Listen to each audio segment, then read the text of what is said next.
Supergirl is here, the second feature film from the DCU.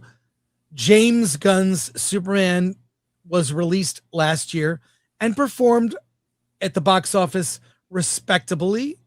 It did well, but some would say it underperformed.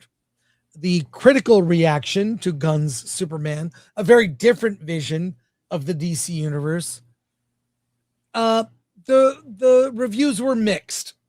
However, there were a lot of people who enjoyed it. A lot of people enjoyed Gunn's more light view of DCU. Also, other characters like Mr. Terrific that were standouts. Gunn does well with a diverse cast of various characters that all come together towards a common goal. But it was less a Superman movie and more of a DC Universe movie dropped in the middle. Supergirl is very different. Alan, give us the quick description and we'll get into our thoughts. Okay, so Kara Zor-El is a drunk. Why? Because she saw her planet blow up and the death of her parents. So she's on Earth. She has Crypto. Crypto is the dog. She has a child. They made it to Earth. And during one of her drunken stupors, she's at a bar. She runs into little Ruthie, whose parents had just been murdered by the evil Krem. Krem is there. He wants to get off the planet to do more evil, bad things because he's an evil, bad guy. So he steals Kara's ship and also poisons Crypto. And now Kara and Ruthie have to avenge the death of Ruthie's parents and find the antidote to save Crypto's life. And guess what? She only has 3 days. 72 hours of whatever planet they were on.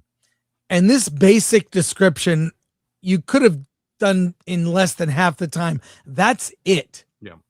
That's it in terms of layers. The movie then is a quest to get Crypto and then also for Ruthie to get revenge. And it's just so simple-minded. It almost feels as if AI wrote this script. I'm pretty sure. No. Do not denigrate AI that way. I knew you were going to say that. AI would have written a far better script than what was given here. But I think before we'll get into specifics and we'll try to avoid spoilers with this review. Well, let's start with the character of Kara. She is very unlikable. And by that, I mean, I also think you and I both pointed this out. Millie Alcock is just miscast. I really think another actress could have pulled this off or at least been more sympathetic, but she is selfish. She cares about no one but herself and her dog, and then just drowning her trauma in alcohol. That's it. There's also no romantic lead or romantic interest from anyone. It's her getting trashed with no real goal but to forget her troubles. Mm-hmm. Kind of adds some level of purpose with that conflict. But my God, Millie Alcock as Kara is just unlikable. And the reason is this specifically. She holds no values. It's part of being a superhero. And you can be on this arc. Maybe at the beginning, it's all about self-sacrifice. Hollywood has forgotten how to make heroes. And you see her evolution. The movie has a series of flashbacks where we see the end of, we see the city of Kandor enclosed in a bubble while the rest of Krypton is destroyed. We see her grow. We see her with her parents who then decide, hey, it's maybe better that we send our daughter to Earth where my crazy brother, your crazy uncle, sent his kid there to conquer Earth. We're going to send you there. So she's brought up under this depressing environment, feeling no obligation to fulfill something about the legacy of the last surviving people on Krypton. It's just sad that and really the core problem is her character. That's problem one. On that note, Alan, what do you think about Millie Alcock as Supergirl? And Yeah. I mean, I don't know that I would use the word. I would say that she was unlikable, but what I walked away with was that I don't think Millie Alcock was up for the task of being Supergirl, of portraying the emotions of the character as it was designed to be. She's a girl who watched the destruction of her family and her planet, and in such a tragic way. And you just the reason you know that is because that's what you're being told. You don't see any of that in her performance. You know, okay, so let's just start. She's a drunk at the beginning. She's not a very good drunk, meaning it just didn't feel authentic. It felt like an actress acting like she was drunk. And the reason I know is because I've known Chris for a very long time, and I know what drunk looks like. and it was nothing like Millie Alcock's performance in this. And so right off the bat, she doesn't feel authentic. And then you just get into this muddled, I'm a depressed person because of my planet being blown up, wah. You know, her performance is just so level and monotone. You know, you really, I hate to say it, but when you're on the big screen, your emotions need to be big, and they just weren't. And I just felt like it was a performance of an actor who really hasn't gotten her reps in yet. You know, she was a kid in House of the Dragon. You know, yeah, she did a great job as, you know, because she was a kid, but I just, you know, I maybe that's why they cast older people to play younger, because older people have lived a little bit and they can kind of regress back into the teenage angst. And I just the performance throughout the entire film just felt flat. Her quips, the written dialogue that was meant to be funny, just felt flat. And I just feel like there was a better actress out there who could have done this better. Heck, I think Rachel Zegler could have probably done it better. Her character is unlikable because she doesn't do anything that you would admire as a hero. It's only when her self-interest is she's pursuing her own self-interest. Yeah.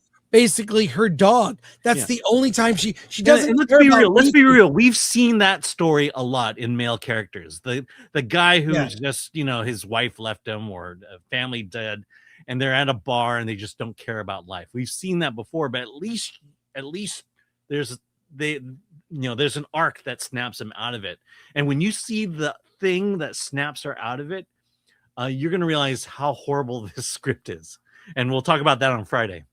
Yeah. Well, let's talk about some of the highlights in the movie, really? Of which there are two. Okay. And they involve Lobo and David Cornsweet as Superman. When those characters are on screen, which I think it's all of a total of maybe 15, 20 minutes tops, you know, the movie comes alive. Yeah. Energy is injected into the movie when both those characters appear. Lobo is great. Jason Momoa should have played Lobo and not Aquaman.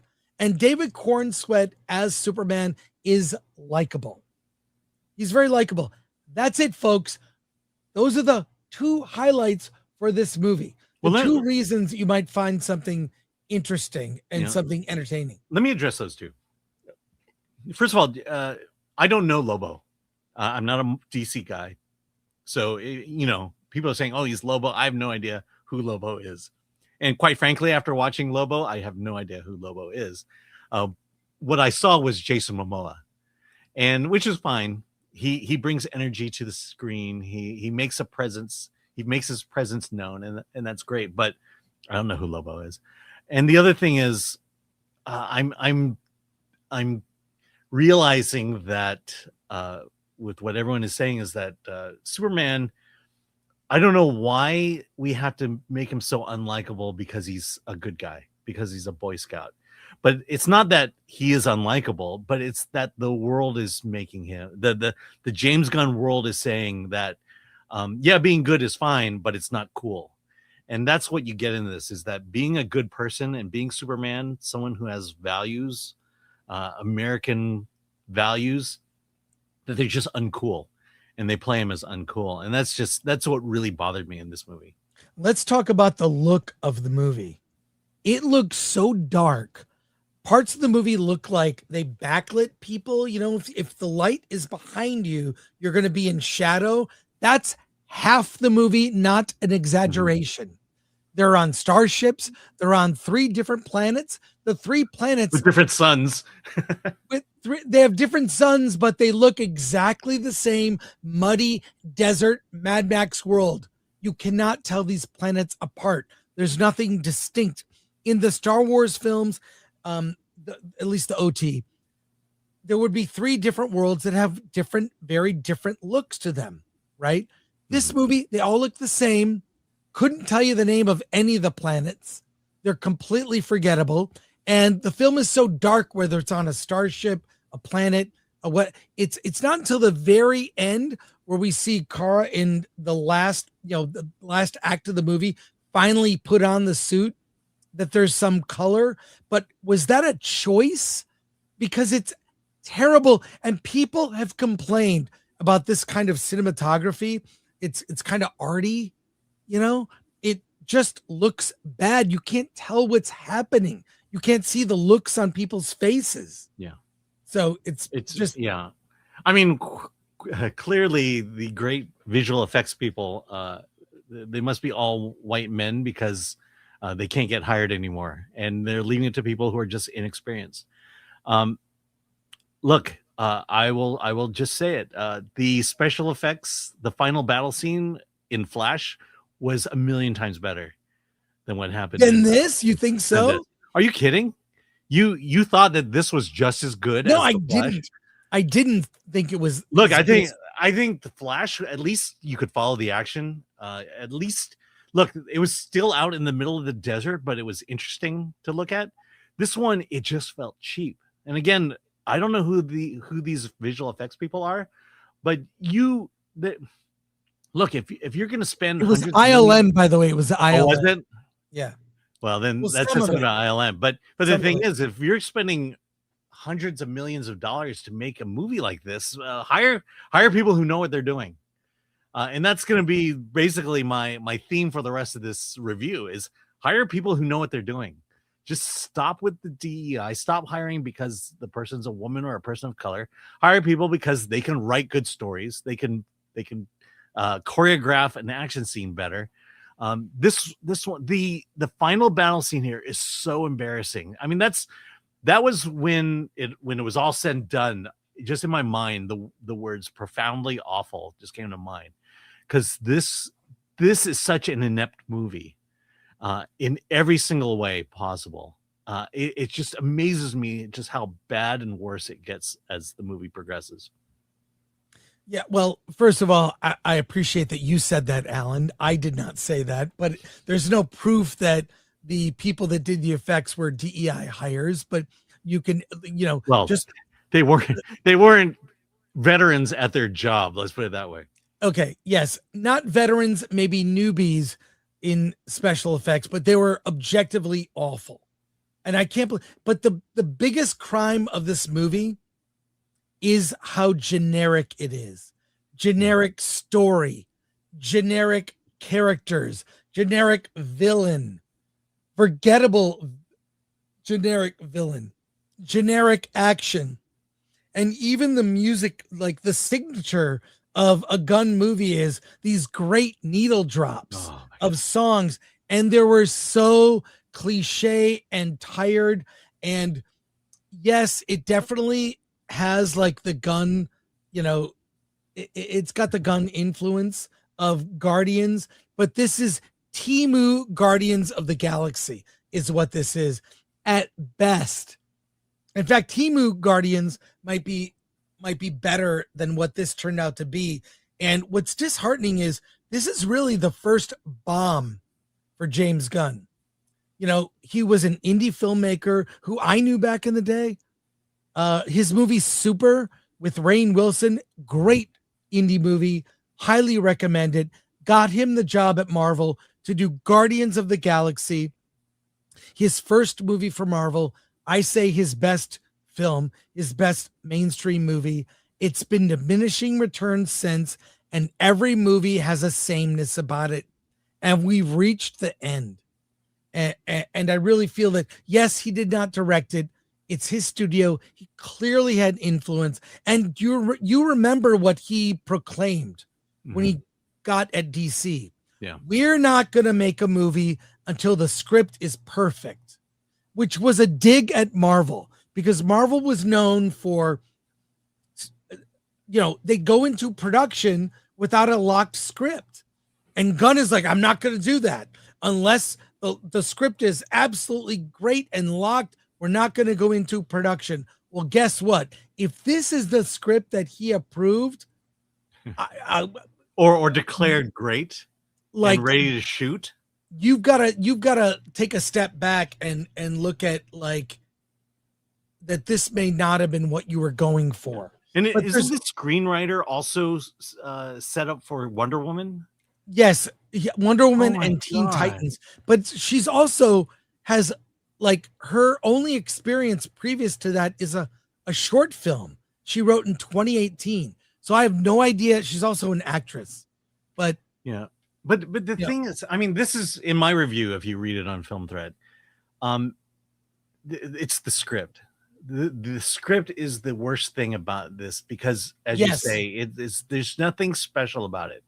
I mentioned it on the Out of the Theater. I could have written the script, which means if I could have written it, it's a bad movie, because I don't know a thing about it. But just harping over and over on this idea that she saw her planet die, and she needs to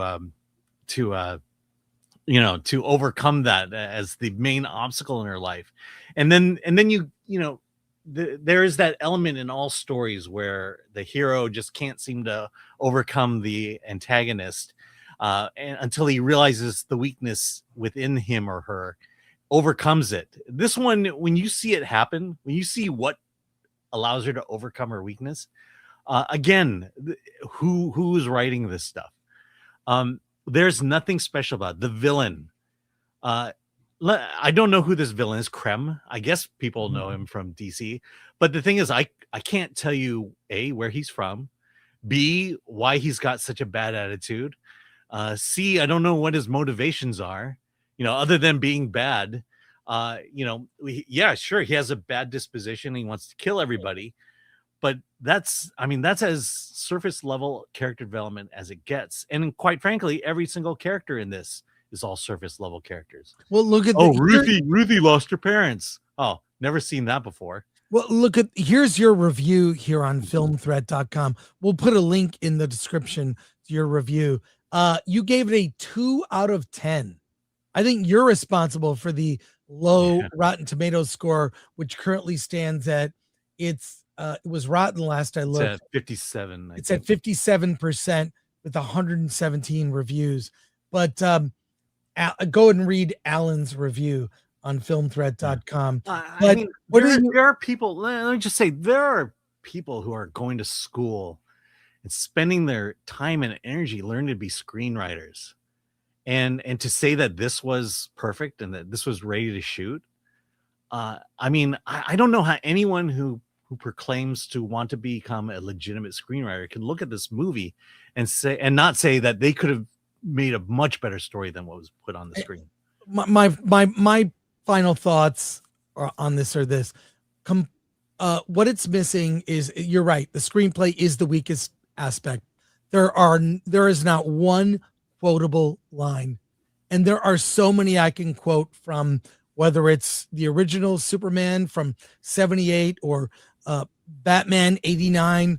It completely lacks any moments of gravitas at all. Like, God, the even Man of Steel has quotable lines. The moments on Krypton were epic. There was something about it that was regal, something a more advanced culture that was dying, sent the last son of Krypton to Earth, and the way that they change.